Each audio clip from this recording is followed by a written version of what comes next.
যে নবী আমি পাঠাইছি, যে নবী তোমাদের নবী, তোমাদের নবী যারা নবী ছিল, কথা বলবেন, যারা নবী ছিল ওই নবীর উম্মত হওয়ার জন্য কিন্তু দোয়া করছে।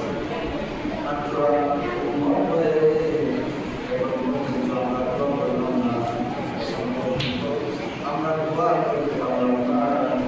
আল্লাহ তাআলা কোরআনের মাধ্যমে বলেছেন, ঈসা ইবনে আমার কাছে দোয়া করছে, তোমাদের নবীর উম্মত হয়ে কায়নাত সৃষ্টির হয়, আর তোমরা এই দোয়া অনুসরণ করে দোয়া করো।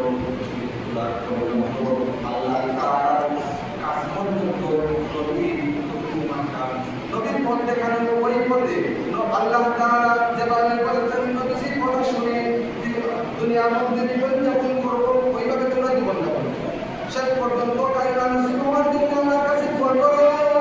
ওয়াসসালামু আলাইয়া ইয়াওমা উলিদতু ওয়া ইয়াওমা আমুতু ওয়া ইয়াওমা উবআসু হাইয়া।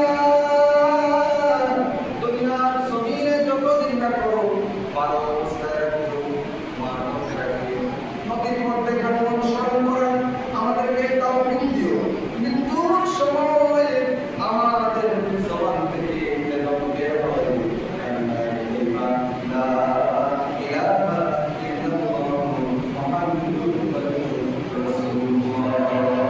এখন বুঝছেন ঘটনা কিন্তু অনেক কিছু বলছি, অথচ সাবজেক্ট হচ্ছে আমরা যে কালিমা পড়ে মুসলমান হয়েছি, বুঝাই, যে কালিমা পড়ে মুসলমান হয়েছি ওই কালিমাটা যেন মৃত্যুর সময় আমাদের নসিব হয়। শুধু তাই না, আমরা এটাও দোয়া করতাম এর ভিতরে যে জীবনযাপন করবো, বিয়ে করবো, শাদী করবো, আমাদের নাতি নাতক আর যা আছে ভর্তি করার সব কিছু যেন ভালো থাকে, আর ওই অবস্থায় আল্লাহর কাছে যেন আমরা যেতে পারি ভালো থাকা অবস্থায় আল্লাহর কাছে, মানুষের কাছে না কেউ আমাকে ভালো বলবে এটার জন্য না।